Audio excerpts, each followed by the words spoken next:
بسم اللہ الرحمن الرحیم۔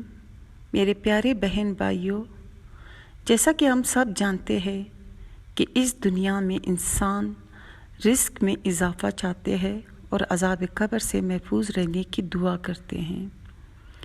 تو حضرت علی رضی اللہ تعالیٰ عنہ فرماتے ہیں کہ رسول اللہ صلی اللہ علیہ وآلہ وسلم نے فرمایا کہ جو شخص ہر روز 100 مرتبہ مندرجہ ذیل کلمات کا ذکر کرے گا تو اس کی روزی میں برکت ہوگی اور وہ عذاب قبر سے بچا رہے گا، اور موت کے وقت اس کی روح کے جنت میں داخلے کے لیے تمام دروازے کھل جائیں گے۔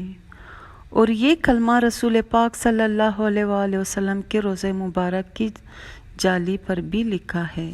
اگر آپ کے رزق اور روزی میں برکت ہو اور آپ کو دوسری خوشیاں ملے تو ہمیں اپنے دعاؤں میں ضرور یاد رکھیے، کیونکہ ہماری زندگی کا یہی مقصد ہے کہ آپ لوگوں کو فائدہ پہنچے۔